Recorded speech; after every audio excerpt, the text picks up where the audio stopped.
സക്കാത്തിൻ്റെ മൂന്നാമത്തെ അവകാശികൾ ആമിലുകളാണ്. സക്കാത്ത് സംഭരണ വിതരണവുമായി ബന്ധപ്പെട്ട ജോലിക്കാരാണ് ആമിലുകൾ. ഭരണാധിപനോ ഭരണാധിപൻ്റെ പ്രതിനിധിയോ സക്കാത്ത് വിതരണം ചെയ്യുമ്പോൾ മാത്രമേ ഈ വകുപ്പ് ഉണ്ടാവുകയുള്ളൂ. അവർക്ക് പൊതുഖജനാവിൽ നിന്ന് വേതനം നിശ്ചയിച്ചിട്ടില്ലെങ്കിൽ മാത്രമേ സക്കാത്ത് വിഹിതം നൽകേണ്ടതുള്ളൂ.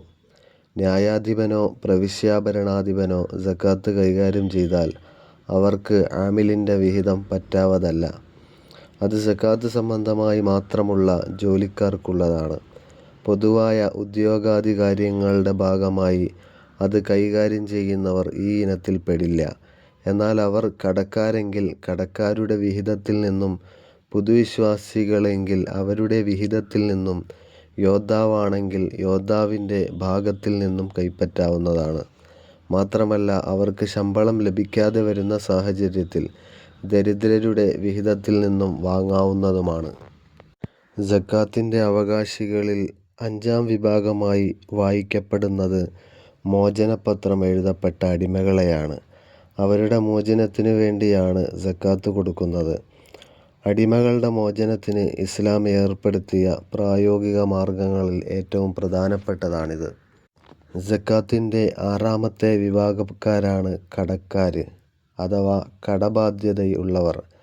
കുറ്റകരമല്ലാത്ത കാര്യത്തിനു വേണ്ടി കടം വാങ്ങി വീട്ടാൻ മാർഗമില്ലാതെ വന്നവരാണവർ. അവർക്ക് സക്കാത്ത് കൊടുക്കേണ്ടതാണ്. കുറ്റകരമായ കാര്യത്തിന് കടം വാങ്ങിയതുകൊണ്ടോ കുറ്റകരമായ പ്രവർത്തനം നടത്തിയതുകൊണ്ടോ കടബാധ്യത വന്നാൽ ഈ സക്കാത്ത് കൊടുക്കാവുന്നതല്ല. മദ്യം വാങ്ങുവാൻ കടം വാങ്ങുന്നത് ഒന്നാമത്തേതിനും, മറ്റൊരാളുടെ ധനം അക്രമമായി നശിപ്പിച്ചതുകൊണ്ട് ബാധ്യത വരുന്നത് രണ്ടാമത്തേതിനും ഉദാഹരണങ്ങളാണ്. ദുരുപയോഗം മൂലം കടം വന്നാലോ, ഒരാളുടെ സ്വന്തം ധനം അനുവദനീയമായ സുഖാസ്വാദനങ്ങൾക്ക് വേണ്ടി ചിലവഴിക്കുന്നത് കുറ്റകരമല്ലെങ്കിലും കടം കിട്ടാൻ പ്രത്യക്ഷമായ മാർഗം കാണാതെ, തൻ്റെ സ്ഥിതി കടദാതാവിനെ അറിയിക്കാതെ, അത്യാവശ്യ കാര്യങ്ങൾക്കല്ലാതെ കടം വാങ്ങുന്നത് നിഷിദ്ധമാണ്, ഹറാമാണ്. അങ്ങനെ വാങ്ങിയ കടം വീട്ടാൻ സക്കാത്ത് മുതൽ കൊടുക്കാവുന്നതല്ല.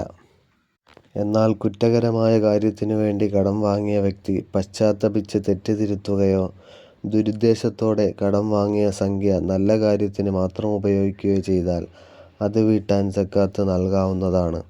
ഈ വിശദീകരണങ്ങൾ തുഹ്ഫ 7-ാം വാള്യം 157-ാമത്തെ പേജിൽ കാണാം.